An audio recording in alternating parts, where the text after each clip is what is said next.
Ya, sahabatku dimanapun berada, pada saat ini kita kembali berkumpul dalam acara orkestra. Ya, obrolan ringan kesehatan, kesejahteraan kita bersama yang saat ini sudah ada narasumber kita, seorang gadis. Ya, selamat pagi Bu Eda. Selamat pagi Bapak Pendeta Yakub, selamat pagi Bu Teti, dan selamat pagi seluruh pendengar maupun ibu-ibu dan bapak-bapak yang ada di Zoom. Oke. Bu Aida ini ada di rumah ya? Ya, sedang di rumah Pak. Belum tugas kan ya? Hari ini kebetulan kerjanya kerja siang. Iya.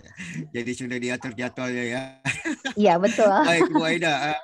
Ya, Bu Eda boleh kenalkan nama lengkapnya ya. Ini di Zoom ditulisnya ada Silaloho.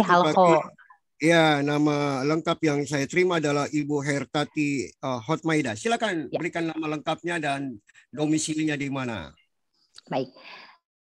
Shalom, selamat pagi buat seluruh pendengar Radio Good News dan Ibu serta Bapak Bapak Pendeta dan Ibu Teti yang ada di Zoom. Perkenalkan, nama lengkap yang diberikan oleh orang tua saya adalah Hertati Hotmaida. Saya lahir di Jakarta. Kedua orang tua saya orang Batak. Jadi ada famnya atau ada family name-nya di belakangnya namanya Silaloho. Teman-teman biasanya manggil saya Aida, akhir nama saya mereka singkat, makanya di Zoom nama panggilannya jadi Aida Silaloho. Semua boleh panggil saya Aida aja. Saya berdomisili di Jakarta Barat, tepatnya di daerah Cengkareng, Kapuk. Begitu Pak Yakub. Oh, daerah Cengkareng ya. Saya juga tinggal di Taman Palem Lestari. Oh iya. Ya, kalau Ibu tinggalnya Cengkarengnya di mana? Di Cengkareng Indah Pak Yakub. Cengkareng Indah ya. Oke. Baik, teman-teman semua pendengar radio yang daerah Cengkareng, nah ini boleh kenalan dengan Ibu Eda ya. Ya. Dekat sekali dengan kita ya pada hari ini. Baik, pendengar Radio Gujus dimanapun berada pada saat ini, kita sudah mendengarkan penjelasan nama Ibu Eda ya. Itu nama kerennya, saya selalu panggil dia nama kerennya. Karena nama lengkapnya terlalu panjang, jadi saya takut kesalahan. Silakan Pak. Ya. Silakan. Bu Eda boleh tanya anaknya ada berapa? Saya kebetulan belum berkeluarga, saya masih single.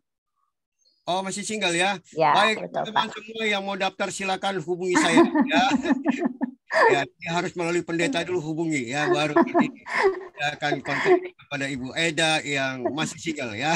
Baik, pendengar Radio Kudus dimanapun berada, kita akan simak sangat luar biasa acara orkestra kita ini ya. Kita akan mendengarkan dengan sungguh-sungguh pengalaman beliau, bagaimana Tuhan turut campur tangan dalam kehidupannya. Dan hari ini saya akan ditemani oleh host saya bernama Ibu Teti yang akan memimpin kita hidupnya di mana beliau menikmati karya Tuhan atas cancer yang dialaminya.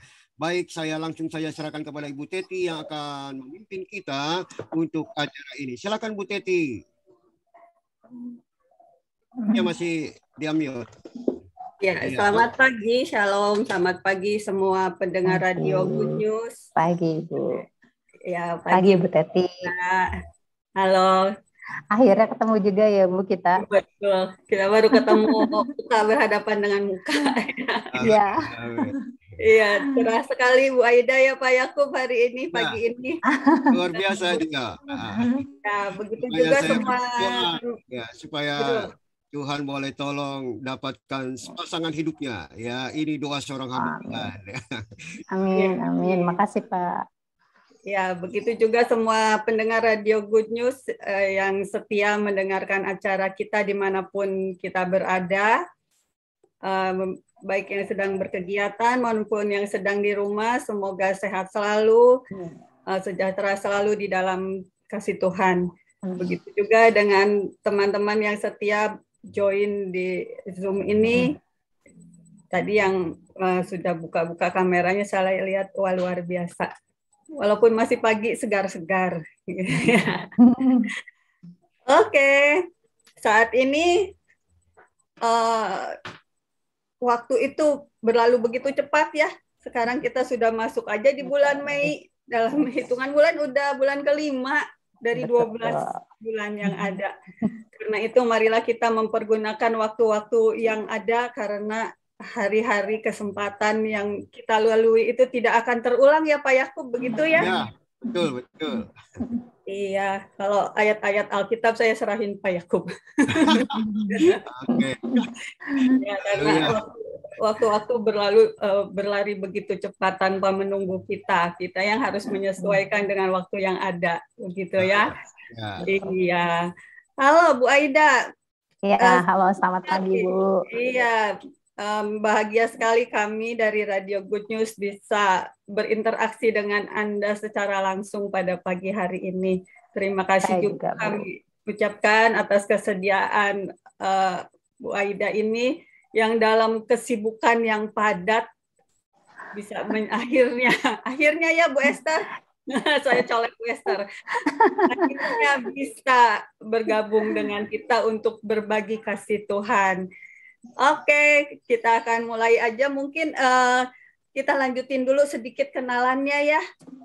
Yang tadi, iya, boleh mungkin diceritakan sedikit apa dan siapa seorang Aida Sihaloho ini.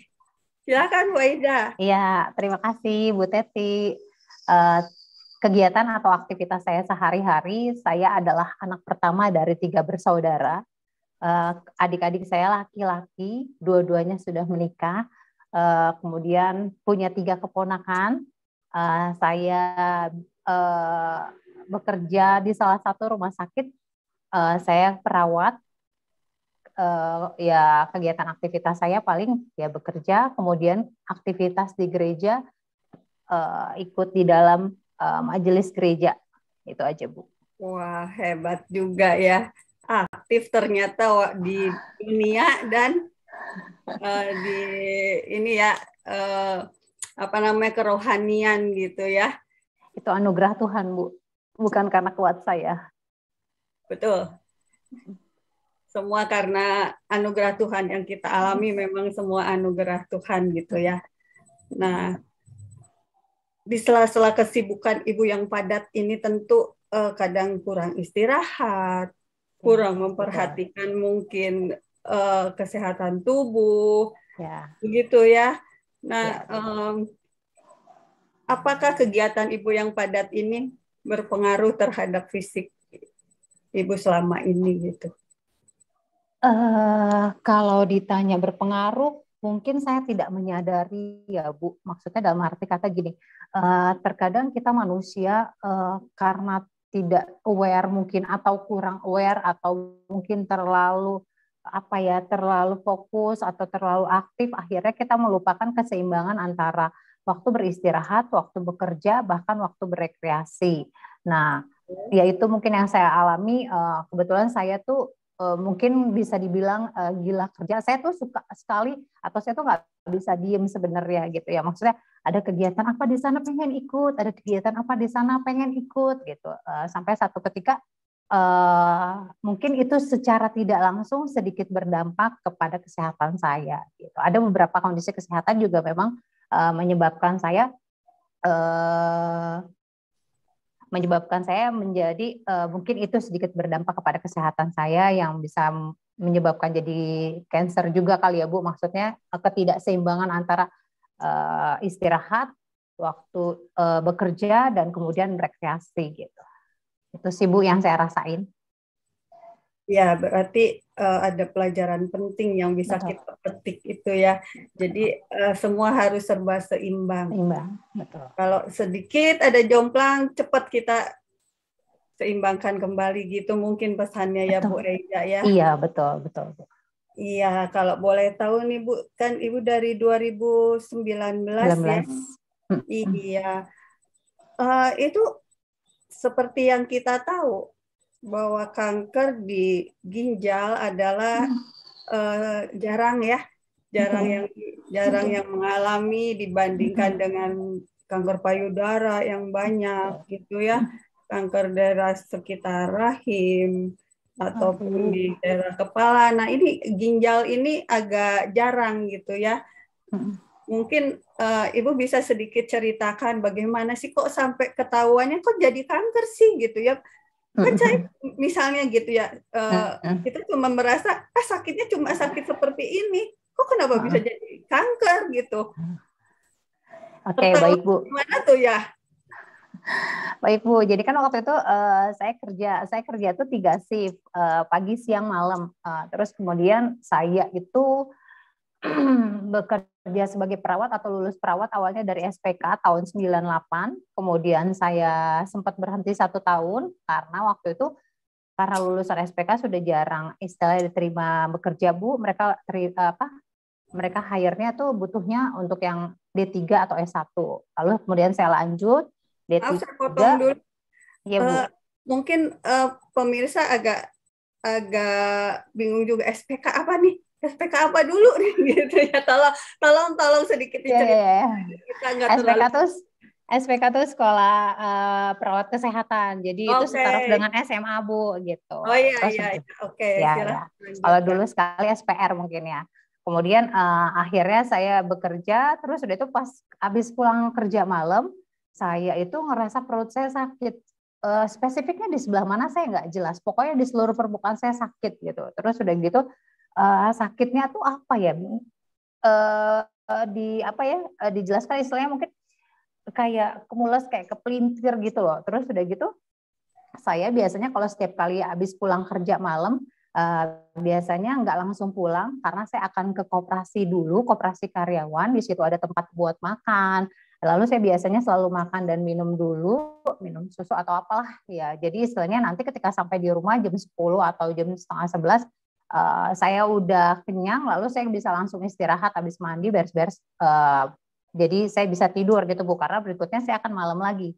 Nah udah gitu pas hari itu kok sakit ya, saya bilang tumben banget, ini nggak enak banget rasanya. Akhirnya saya datanglah ke polikaryawan. Jadi itu kalau misalnya pagi, kalau tidak emergensi kita ke polikaryawan. Saya berobat ke polikaryawan, dari polikaryawan diarahkan untuk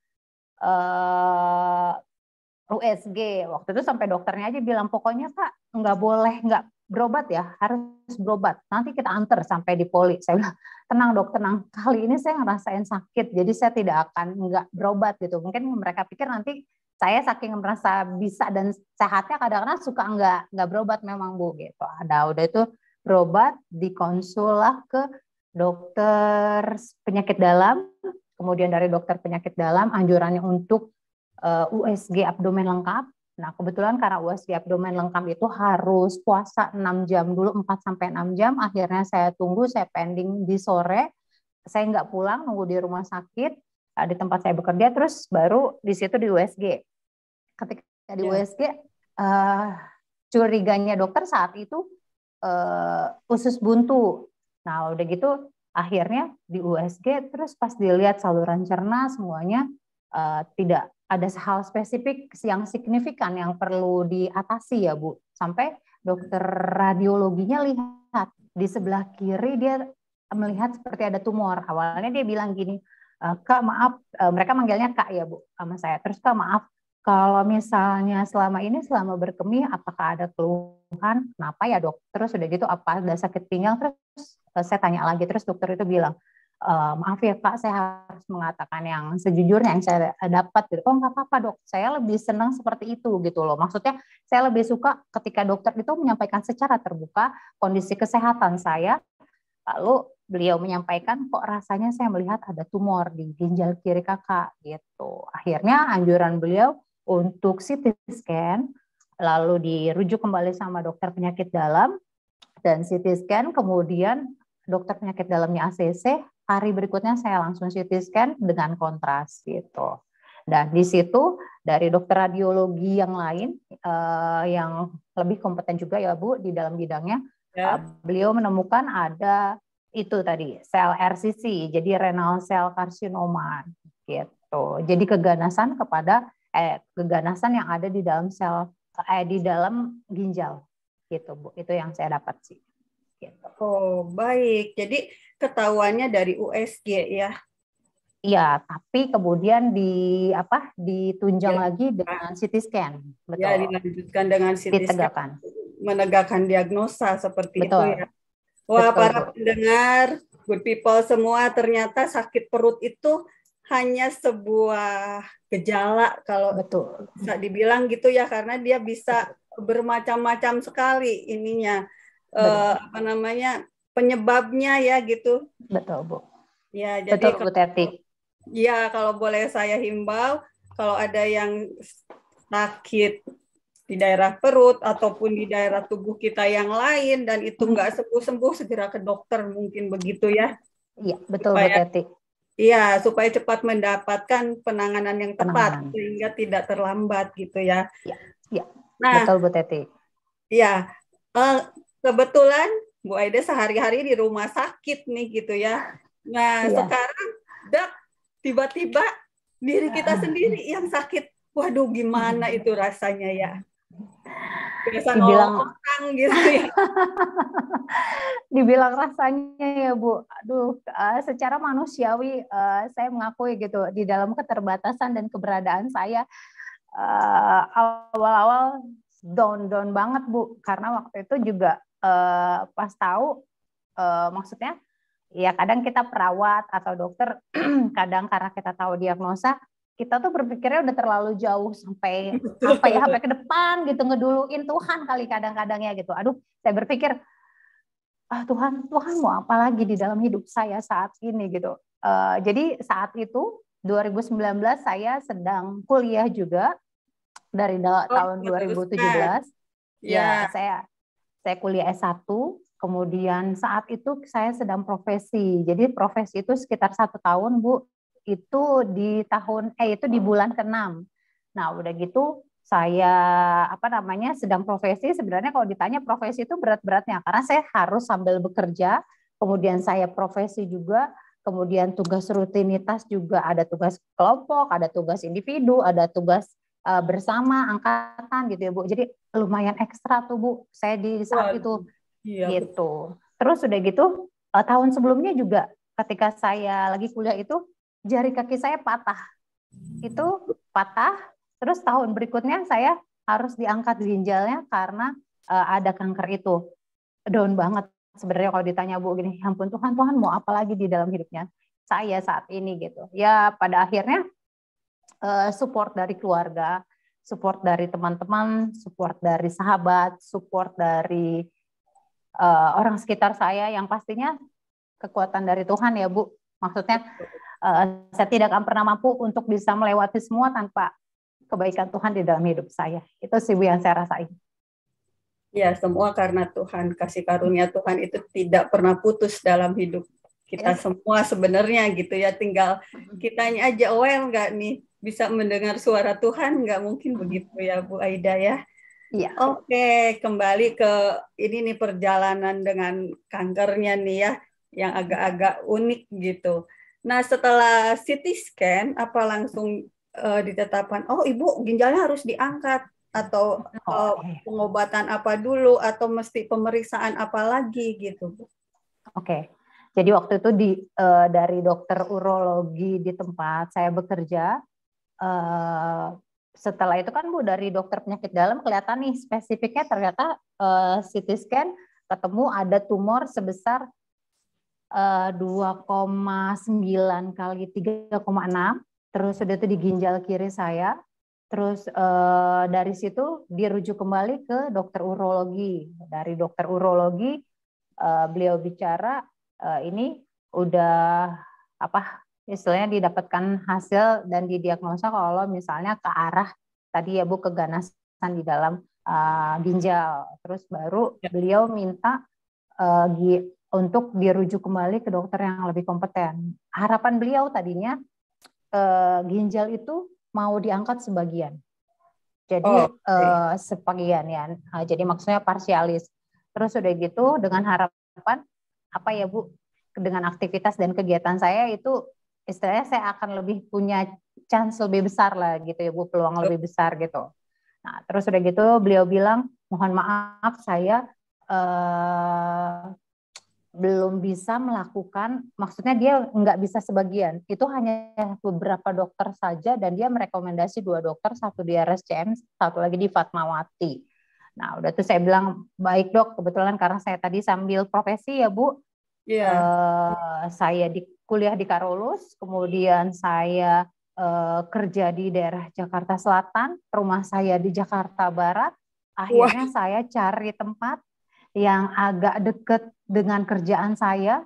Saya ke salah satu rumah sakit di daerah selatan juga, karena kebetulan dokternya selain di Fatmawati ada di salah satu rumah sakit di Jakarta Selatan.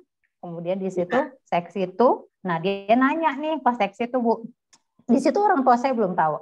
Di situ saya dengan salah satu sahabat saya, kemudian di situ dianterin, Kak boleh nggak bantuin saya, temenin saya gitu. Saya butuh teman untuk bisa mendengar langsung dari beliau apa yang harus saya kerjakan gitu ya Bu Teti. Akhirnya udah nih ke sana, terus dia juga sempat bilang, ngapain nih dokter X nyuruh kamu ke saya gitu. Maksudnya mungkin dia berpikir kita sama-sama dengan kompetensi yang sama, kenapa harus dirujuk ke saya gitu. Akhirnya saya cerita kalau saya perawat, kemudian saya dirujuk sama dokter X ini dengan harapan dokter bisa membantu saya menangani dengan diangkat sebagian ginjal saya saja gitu. Akhirnya beliau bilang, oke, saya lihat dulu, kemudian beliau lihat CT scan saya, dia tanya gimana, apakah ada pernah keluhan sakit pinggang, atau keluhan kencing, buang air kecil berdarah, atau keluhan-keluhan lain, misalnya anyang-anyangan, atau apapun yang berhubungan dengan saluran kemih. Saya bilang, sejauh saya tahu,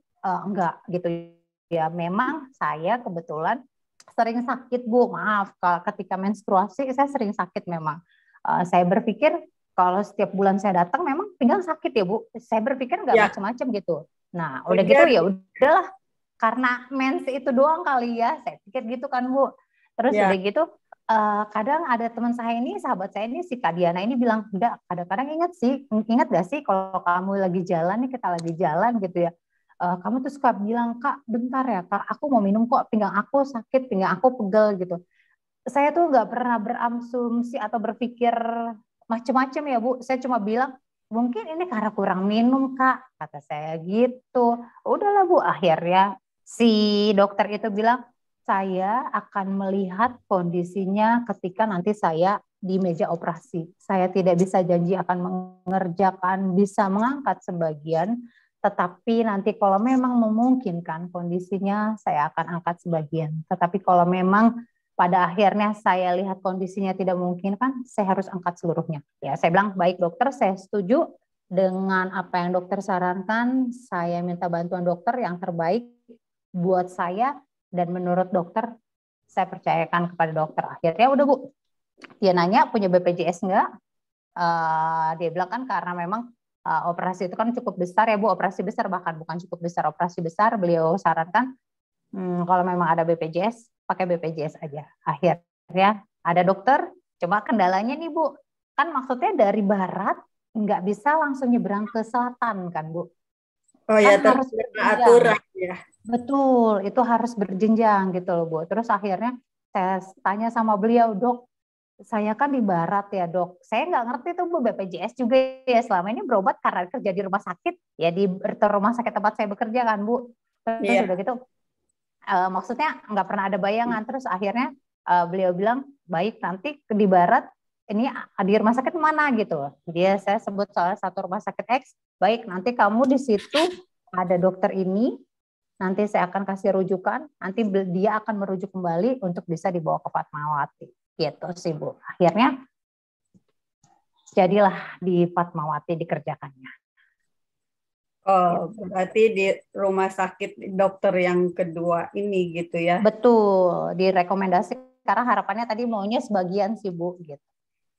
Iya, bisa kita bayangkan ya ukuran ginjal kurang lebih segede gini lah ya, 10-11 cm gitu. Sedangkan si tumornya ini sudah agak besar ya, hampir 3 cm gitu. 3x3, betul. Iya, jadi mungkin itu yang menyebabkan dokter memutuskan harus angkat semua gitu ya. Jadi diputuskannya pas di meja operasi gitu ya. Pas di meja operasi. Jadi beliau bilang itu sudah posisinya agak cukup dalam kondisinya. Jadi maksudnya kalaupun dia angkat, nanti sebagian takutnya ada titik sebar dan dia bisa nyebar kemana-mana. Harapan beliau, saya istilahnya diangkat semua biar dibebasin semua, nggak kemana-mana akhirnya gitu sih Bu. Oke. Gitu. Bersyukur ya dipertemukan dengan dokter yang baik, yang care, gitu. Mengusahakan yang terbaik untuk pasiennya gitu ya. Ya. Itu dia Bu. Iya. Iya itu dia maksudnya. Kenapa saya bilang Tuhan bekerja luar biasa di dalam hidup saya. Kadang-kadang secara manusia saya bilang, ya ampun Tuhan, habis ini apalagi ya gitu. Maksudnya ketika mau menjalani prosesnya itu kadang-kadang kita secara manusia bilang, aduh kayaknya aku udah mau nyerah, saya udah mau nyerah gitu ya Bu. Terus Tuhan tuh kasih jalan yang luar biasa ya Bu. Maksudnya saya tidak harus menunggu terlalu lama. Waktu itu bulan 1 atau bulan 2 saya, bulan 1 ya Bu. Bulan 1 saya ketemu beliau, bulan 2 saya udah ada rencana untuk bisa di planning di operasi. Nah di situ saya langsung cepet nih Bu, pulang dari situ ke rumah sakit tempat swasta tempat beliau, terus ke rumah sakit X di Jakarta Barat. Dari rumah sakit di Jakarta Barat itu sampai jam 12 malam ya, karena dokternya waktu itu prakteknya jam 8 Bu, tapi baru jam 10, akhirnya sampai jam 12 malam, besokannya saya udah bisa dapat rujukan ke Fatmawati gitu Bu. Pokoknya semuanya nggak lama, Tuhan tuh berikan waktu dan cara yang luar biasa Bu. Ajaib ya, besar kasih karunia Tuhan. Coba disuruh nunggu lama, waduh ini kepala kita bisa mikirnya selalu jauh juga ya, seperti tadi Bu Aida bilang, karena background-nya juga kesehatan, jadi mungkin lebih mengerti dan lebih banyak yang difikirkan daripada kita orang awam gitu ya. Nah kalau boleh tahu nih selanjutnya setelah operasi ini pemulihannya seperti apa ya? Karena ginjal diangkat nih 1. Maaf ya, bukan saya mengecilkan arti yang lain gitu ya. Tapi ini ginjal loh, ginjal itu penting buat perannya dalam keseharian kita gitu ya. Betul Bu. Setelah diangkat, saya waktu itu masuk hari sekitar hari Jumat ya. Terus sebelum diangkat itu kan saya cek laboratorium, kemudian cek konsul ke jantung EKG, kemudian saya perlu sedia darah juga karena istilahnya itu operasi besar. Kebetulan juga perlu darah, jadi satu waktu perlu darah, saya udah harus mempersiapkan darah, saya minta darah donor, jadi waktu itu disiapkan dari darah adik saya, kebetulan kita sama-sama nih bertiga golongan darahnya O gitu ya, tapi akhirnya karena adik saya di bawah saya itu sedang keluar kota Bu, dia nggak bisa nih, akhirnya untungnya teman saya yang biasa menemani saya dan membantu saya juga suaminya bekerja di Rumah Sakit Fatmawati itu, dia akhirnya golongan darahnya sama, jadi darahnya beliau juga yang didonorkan kepada saya. Waktu itu operasi berjalan lumayan lama, dari pagi ya sampai cukup lama deh Bu. Terus udah gitu akhirnya saya sempat di ICU, dirawat di ICU, di intensif selama hari ini. Besokannya saya udah pindah ya, atau besok lusanya. Terus udah tuh saya pakai alat bantu nafas juga. Akhirnya merasakan apa yang dirasakan pasien ya Bu.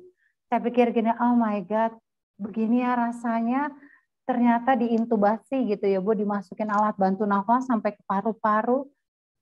Ketika nggak sadar, itu kita nggak rasa sih. Ketika kita bangun, kita alert gitu ya, kita sadar, ternyata rasanya nggak enak banget ya Tuhan terima kasih ya. Akhirnya saya bisa merasakan apa yang orang lain rasakan. Saya bisa merasakan apa yang pasien-pasien rasakan gitu. Akhirnya, maksudnya nggak cuma teori, sakitnya itu bisa saya rasakan sendiri gitu Bu. Nah udah gitu udah dipasang drain juga, jadi itu dialirin buat sisa-sisa darah dari dalam. Itu saya dirawat selama 4 hari.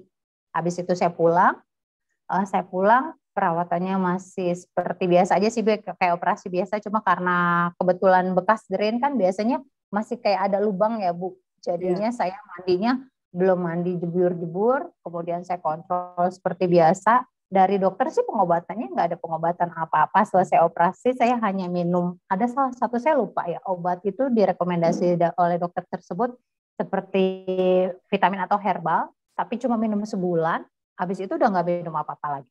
Gitu. Baik.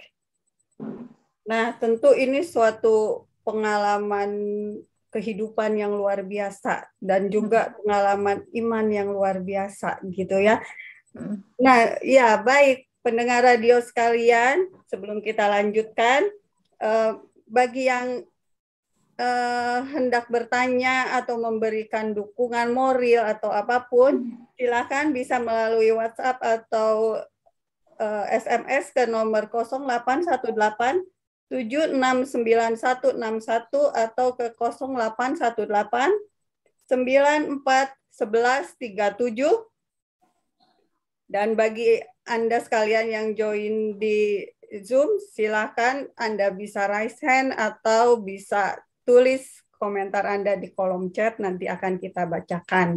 Kembali kita akan berbincang-bincang dengan Ibu Aida kita yang terkasih. Bu, tadi habis operasi sempat ke ICU juga gitu ya. Tapi cukup cepat juga ya Bu, bisa pulang ke rumah. Sungguh luar biasa. Itu anugerah Tuhan, Bu. Ya, betul. Semua karena anugerah Tuhan. Nah, kemudian ada pengobatan lanjutan yang Ibu lakukan atau tinggal kontrol-kontrol aja atau gimana? Kalau pengobatan lanjutannya sih nggak ada ya Bu, yang tadi saya sudah sampaikan. Dokter hanya kasih vitamin itu seperti herbal sekitar 1 bulan, habis itu udah.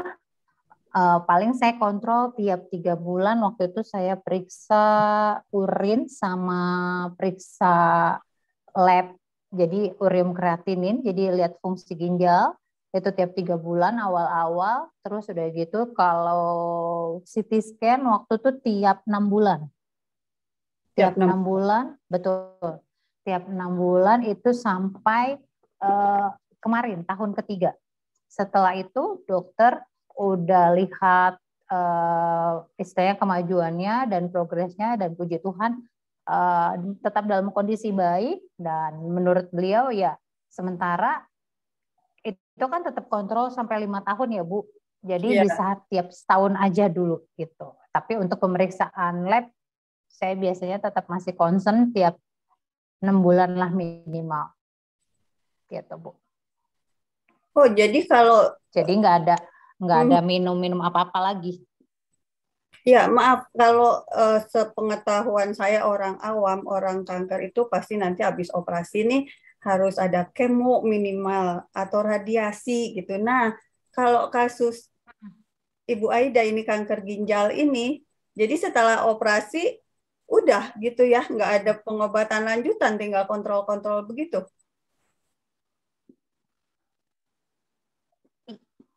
Iya, itu juga Bu, makanya sempet kan maksudnya pas saya didiagnosa kanker gitu ya, saya udah mikir Bu jauh ke depan, saya habis ini akan kemo. Efek kemo nanti, kemo itu kan sebenarnya tujuannya memang mematikan sel kanker ya Bu, tapi efeknya sel-sel yang sehat pun ikut mati atau rusak gitu ya Bu. Makanya akhirnya saya bilang, aduh nanti rambut saya rontok, nanti kulit saya akan seperti apa. Maksudnya itu tuh udah karena saya udah pelajari gitu ya Bu. Saya udah mikir ke depan, makanya saya tuh sempat drop banget di situ gitu. Maksudnya dengan kondisi saya seperti itu nanti gimana ya gitu. Terus udah gitu bahkan sampai saya awal kali bicara sama mama aja, itu mama yang pertama saya ajak bicara. Kebetulan papa saya kan pernah stroke ya Bu, pernah stroke 3 kali, dan puji Tuhan juga anugerah Tuhan di dalam keluarga saya gitu. Papa nggak sampai meninggalkan gejala sisa. Saya nggak berani tuh Bu langsung ngomong sama bapak saya ngomongnya sama mama dulu gitu. Udah, dan sejauh saya pengobatan ya udah hanya kontrol rutin aja. Terus kata dokter, saya sempat nanya sih gini, Dok, ini nggak perlu diapa-apain lagi gitu. Maksudnya saya berpikir tadinya kan saya akan di kemo gitu ya Bu, aduh gitu ya. Terus dokter bilang nggak, turun langsung Bu. Yang tadinya saya mungkin stres, khawatir, cemas, takut, terus udah gitu saya juga apa sih semuanya lah nyampur di kepala. Yang tadi saya bilang ya Bu, kadang-kadang kita orang kesehatan suka berpikirnya terlalu progresif, agresif ke depan gitu ya. Ya udah, terus dokter bilang enggak. Ya puji Tuhan, udah makanya saya nikmati berkat-berkat Tuhan itu dalam hidup saya. Gitu Bu. Betul, jadi ada pepatah kita banyak membaca akan meluaskan wawasan kita. Tapi kalau dalam kasus seperti ini mungkin tidak berlaku juga gitu ya sebenarnya. Bisa iya, Bu. Stres ya. Kalau boleh sharing juga, bahkan saya sebenarnya nggak googling sama sekali tentang penyakit saya Bu, karena saya apa ya Bu, saya termasuk orang yang cukup cemas ketika saya mendapatkan atau misalnya di dalam suatu keadaan, jadi saya tidak mau terlalu memperberat psikologi saya, nanti dampaknya saya akan jadi drop. Saya pikir saya tetap semangat, saya harus tetap bersukacita walaupun tidak mudah ya, walaupun di dalam prosesnya pasti ada benturan-benturan, tapi puji Tuhan mama dan papa saya, adik-adik saya support luar biasa, itu yang menguatkan saya. Ya betul. Jadi satu pesan penting lagi nih ya, yang pernah saya dengar juga dari psikolog, dari psikiater, kalau kita sedang mengalami suatu kondisi yang tidak baik, terutama kesehatan kita, stop googling, karena itu sumbernya juga belum tentu benar gitu ya. Betul, kalau kita buka webnya yang sah, yang betul, ya info akan kita dapatkan dengan baik. Tapi kalau yang misalnya berdasarkan pengalaman pribadi gitu, itu belum tentu juga berlaku untuk kita gitu ya. Iya, betul Bu. Iya, tadi kan Bu Aida ceritakan support dari keluarga ini sangat penting gitu ya. Dari keluarga, dari teman-teman, kerabat, mungkin ya selain dari orang-orang gereja gitu. Mungkin ada di Zoom ini yang hadir. Ya, Ibu Suminar cukup dekat ya dengan Bu Aida ini. Ya, saya dekat dengan beliau, dengan Aida sejak saya bersahabat sebenarnya dari SMP saya sudah berteman, tapi kita mulai dekat tuh dari sejak kami SPK.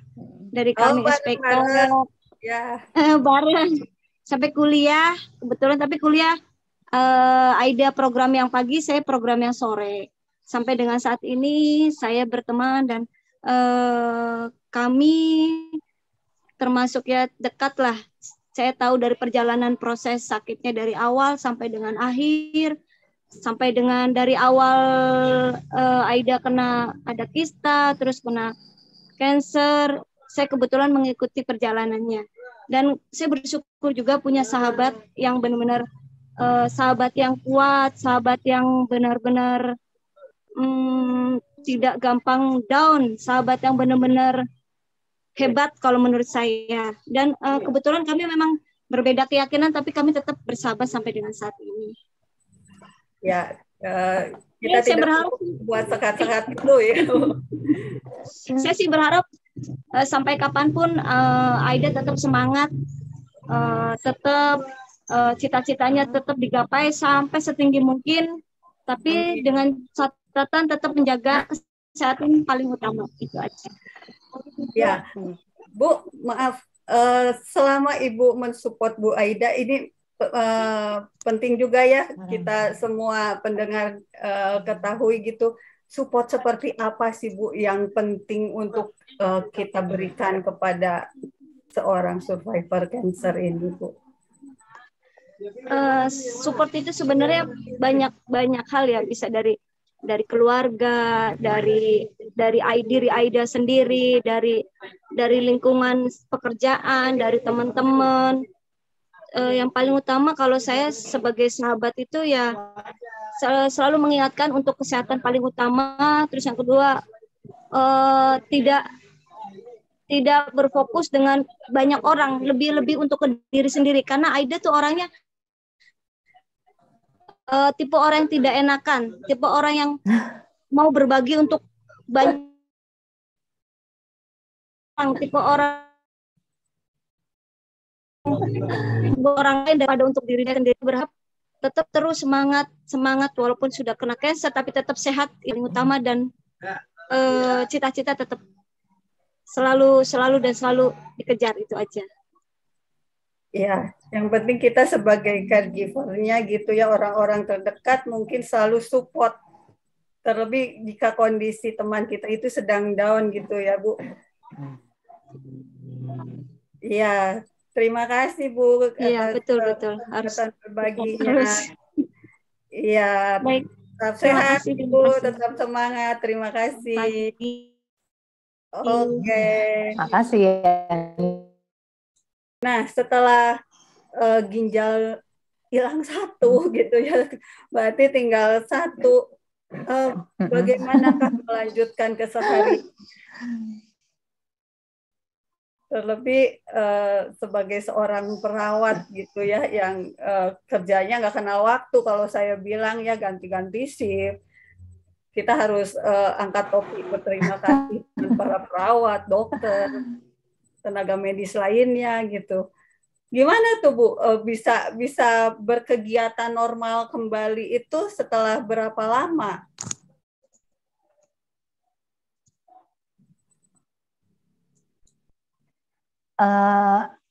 Saya waktu itu cuti seminggu, jadi saya cuti seminggu, habis itu saya udah melanjutkan kembali profesi saya, Bu. Maksudnya tugas profesi, karena saya lagi tugas belajar. Terus udah itu sambil saya tetap bekerja, cuma pada awal-awal saya nggak ada shift malam, karena memang pas saat kuliah saya sedikit shift malamnya, karena coba bisa paling Sabtu Minggu, atau kalau memang ada perlu banget saya baru minta. Dan selama 2 tahun atau 1,5 tahun pertama, saya nggak minta dinas malam sama sekali. Jadi saya benar-benar cuma kerjanya pagi, siang, pagi, siang. Nah udah gitu, setelah itu juga ya maksudnya karena kondisi dan situasi semua aktivitas saya kerjakan dengan naik motor ya Bu, gitu loh, dengan kondisi Jakarta. Dan ya itu tadi Bu, dengan semua apa ya Bu, pikiran kita sebagai manusia, nanti ini, nanti itu gitu. Pada akhirnya Tuhan cuma bilang, mungkin di dalam hidup saya pada saat itu yang saya terima ya Bu, Tuhan cuma bilang, Aida, percaya saja, saya akan mampukan kamu. Dan yes, itu terbukti karena janji Tuhan ya, dan amin. Itu yang jadi memberi semangat pada saya untuk bisa melanjutkan setiap aktivitas dan kegiatan saya. Kadang kalau secara manusia ya Bu, kalau ingat baiknya Tuhan tuh di hidup saya, aduh, enggak terpikirkan ya Bu, enggak terselami. Aduh, semua itu begitu luar biasa gitu Bu. Kadang-kadang manusia bisa berpikir dan berencana banyak hal, tapi pada akhirnya Tuhan yang menyatakan mana yang terbaik buat kita. Kadang mungkin saya secara pribadi juga berpikir, saya tahu kok yang terbaik buat saya gitu. Terus Tuhan bilang enggak, dan saya harus berhenti.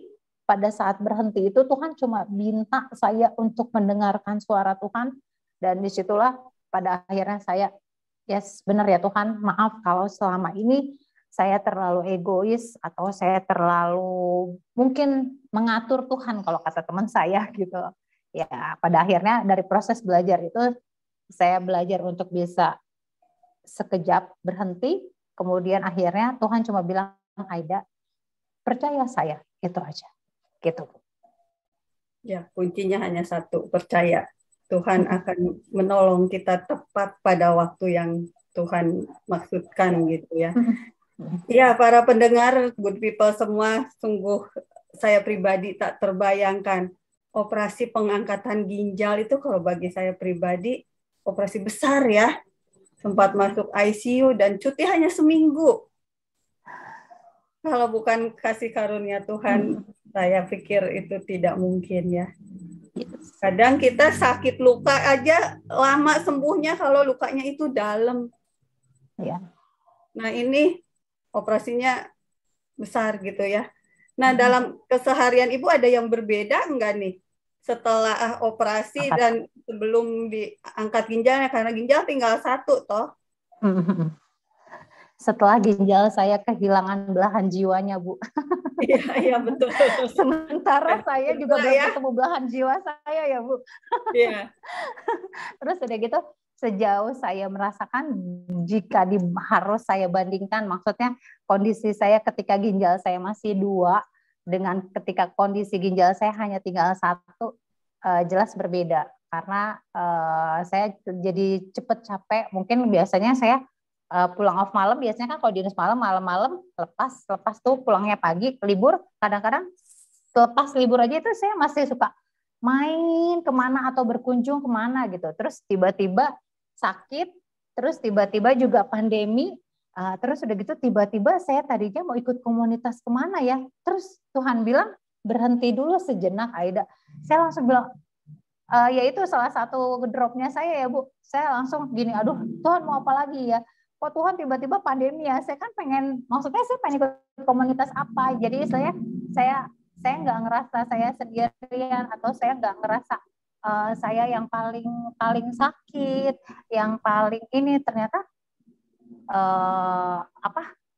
kita harus melewati pandemi dulu, dan puji Tuhan mudah-mudahan ke depannya kita bisa endemi dan akhirnya kita bisa aktivitas seperti biasa lagi.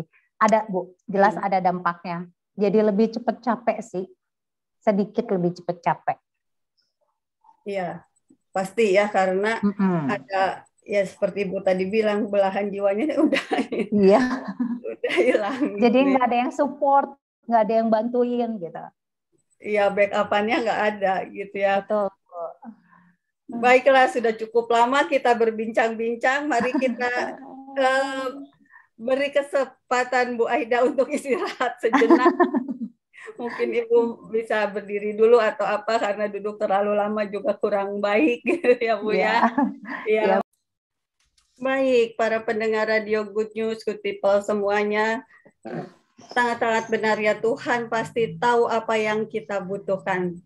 Walau tanpa kita meminta, Tuhan pasti tahu, Tuhan pasti akan berikan yang terbaik untuk kita. Begitu juga yang dialami oleh Bu Aida ya, dalam menghadapi pergumulan penyakitnya yang tentu akan berbeda jika kita jauh dari Tuhan. Ya, karena kita dekat dengan Tuhan, makanya Tuhan angkat kita. Oke, saya mau manggil Pak Yakub. Pak Yakub, yuk kita bergabung. Ya, gimana Pak dari SMS atau WA, barangkali ada yang perlu dibacakan, silakan. Ya, dari WA belum ada yang kami terima, dan saya belum tahu dari Pak Yusuf apakah ada, dia belum kirimkan ke saya. Mungkin saja ada teman-teman yang di Zoom ini mau bertanya, silakan buka mic-nya, buka kameranya, silakan bicara dengan Ibu Aida ya. Saya nggak mau panggil Ibu Aida karena dia belum berkeluarga. Panggil Aida aja kalau apa Pak. Ya. Takut juga ya, langsung manggil nama gitu loh Pak maksudnya. Nggak apa-apa Bu. Kalau dipanggil Ibu nanti yang mau deket-deket jadi susah ini. Gitu ya. Kalau panggil Aida kan berarti orang-orang udah siap untuk pendekatan, PDKT ya, sama Aida gitu ya. Baik pendengar Radio Indonesia dimanapun berada, bagi teman Bapak Ibu Saudara sekalian yang ingin mengajukan pertanyaan mengenai kanker ginjal, silakan hubungi kami di 0818941137. Pertanyaan akan kami sampaikan kepada narasumber. Dan bagi Bapak Ibu yang ada di Zoom mau bertanya, silakan ya, buka mic-nya dan kameranya, silakan tanyakan saja ya. Kalau di chat ini sudah banyak ucapan terima kasih buat kesaksiannya saja begitu ya, yang sangat luar biasa. Buat saudari Aida ya. Mungkin ada yang mau tanya dari Zoom, silakan. Mungkin bisa dibacakan juga Pak, support ini. Ya, saya bacakan dulu ya buat saudari Aida karena ini sangat luar biasa ya. Yang pertama ucapan datang dari tunggu sebentar. Kalau Bu Teti nggak usah karena dia udah sering. Nggak perlu Pak, kalau saya itu paling nggak perlu. Ya, yang kedua adalah Ibu Rosita Cheong. Ya, terima kasih Bu Aida atas kesaksian hidupnya yang nyata. Tuhan beri pertolongan pergumulan dengan sakit yang begitu berat. Ya, itu ucapan dari Ibu Rosita. Ya, terima kasih Bu Rosita. Ya, Ibu Elizabeth juga katakan terima kasih Bu Aida kesaksiannya. Semoga selalu sehat dan tetap bersih dari kanker, sel-sel kanker. Ya, amin. Itu yang terima kasih Bu. Itu ya. Nah, kemudian ada Dokter Alusia ya berkata, dokter ini izin dulu. Thank Ibu Aida atas kesaksian, tetap semangat. Waduh, sebenarnya dia mau dengerin terus ya, tapi karena tugas, enggak apa-apa, dia dengar cuma separuh, itu juga jadi berkat buat kita semua ya. Dan juga Loran ya, saudara saya lupa ini sudah menikah atau belum, tapi Roland Sanglise ya, dia berkata terima kasih Bu Aida untuk kesaksiannya, Tuhan Yesus memberkati ya. Ini juga nanti Senin depan beliau adalah narasumber kita ya, beliau sudah ada di tengah kita ini bernama Roland ya, beliau akan menyaksikan bagaimana baik. Oke, ini ada ucapan juga dari Ibu Tutiwati, terima kasih Bu Aida, sharing yang menguatkan banyak orang. Semangat terus menjadi support bagi penderita yang lain. Tuhan memberkati ibu keluarga. Oke, terima kasih. Terima kasih. Baik, ya, itu ucapan yang disampaikan Bu Aida. Dan ada yang mau menyampaikan sesuatu dari Zoom ini, silakan. Ayo kita buka karena ini forum yang tidak tertutup, semua terbuka ya. Saudari Aida sangat senang sekali kalau ada tegur sapa dari teman-teman kita yang saat ini ya. Mungkin dari Bu Esther ada yang mau sapa, silakan Bu Esther. Ya, ini pengurus CISC. Silakan Bu Esther ya untuk menyapa Bu Aida atau memberikan semangat, silakan. Ya, terima kasih Aida sudah meluangkan waktu. Halo Ibu. Selamat rasanya pagi. hampir setahun ya kalau saya nggak salah ingat. Iya, Aida ini. Tapi Aida ini karena ya panggilan tugas ya, benar dia sangat rindu mau memberikan ceritanya ini yang luar biasa. Tapi ya kebentur terus ya. Oke, saya ada satu, mungkin tadi saya kurang dengar atau sudah dijelaskan. Saya mau tanya sama saudara Aida mengenai adakah obat rutin yang diminum, akan ada juga ya, ayo minum sampai 1 tahun begitu ya. Ada nggak obat seperti yang diminum karena ginjalnya sudah tinggal 1? Nggak ada sih Pak Pendeta. Aida nggak minum obat apa-apa. Dokter cuma menyarankan saya menjaga kesehatan ginjal saya yang tinggal 1 ya dengan cara jangan sampai infeksi, jangan sampai ada batu, ya jangan sampai kecapean juga. Maksudnya harus menyeimbangkan antara istirahat, bekerja dan beraktivitas. Pokoknya sama sama rekreasi kali ya Pak gitu. Kalau misalnya minum-minum obat sih nggak ada ya Pak. Gitu. Iya, oke. Jadi tidak ada minum obat rutin begitu ya? Enggak. Iya. Enggak. Baik, kalau begitu kemarin liburan Lebaran yang kita sudah berjalan, tidak ada liburan begitu ya? Enggak dong Pak.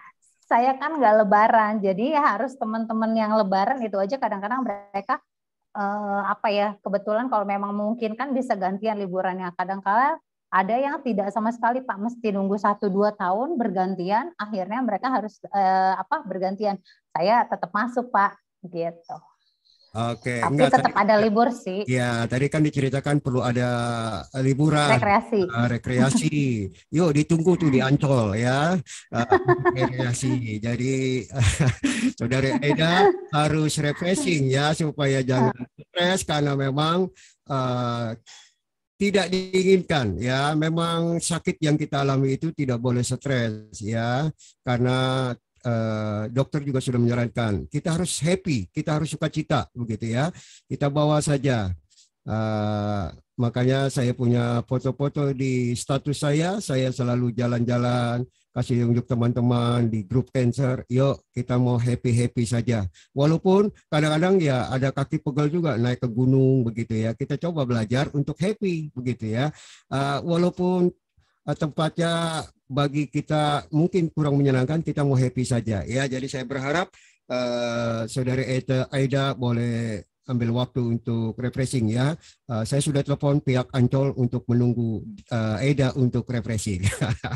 Ya, oke. Baik teman-teman semua pendengar Radio Good News dimanapun berada yang ingin mengajukan pertanyaan silakan kepada narasumber kita yang saat ini sudah di tengah kita, yang sudah berbagi mengenai pengalaman hidupnya yang dimana beliau mengalami kanker ginjal ya, yang mungkin saja buat kita ini hal yang menganehkan begitu ya. Tetapi mari kita mau lihat betapa luar biasanya seorang perawat yang tetap eksis ya dalam tugas-tugasnya yang dijalankan.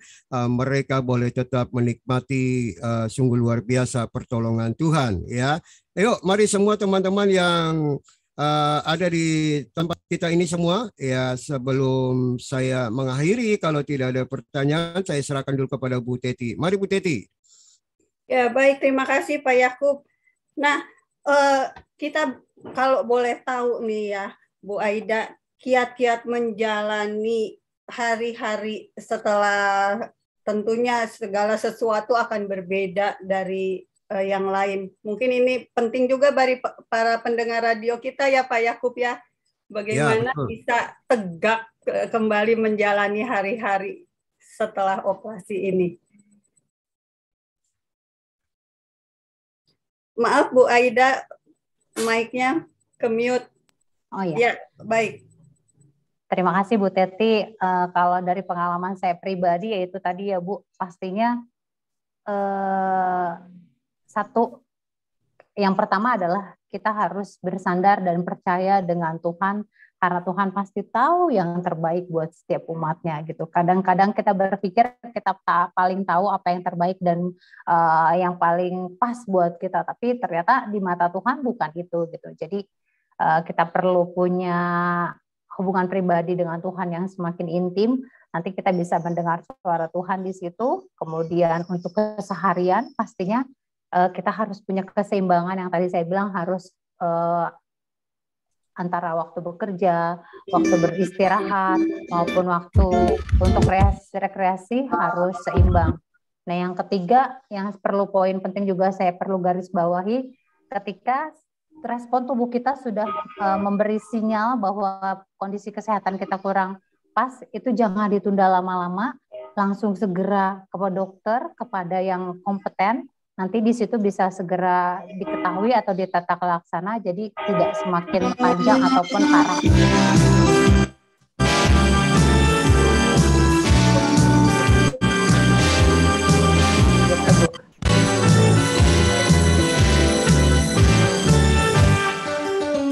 Maaf, ada suara yang maaf.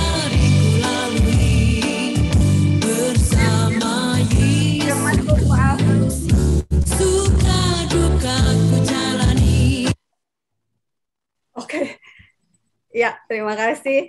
Boleh dilanjutkan Bu Aida? Ya itu tadi Bu, yang pertama punya hubungan intim dengan Tuhan, yang pasti yang kedua antara keseimbangan waktu istirahat sama rekreasi dan bekerja, yang ketiga jangan menunda-nunda kalau tubuh kita sudah memberi sinyal, jangan ditunda untuk jadi berlama-lama, nanti malah makin parah. Dan yang keempat pastinya tetap bersukacita, tetap bergembira, karena hati yang gembira adalah obat. Itu sih Bu. Ya, nggak ada Terima kasih.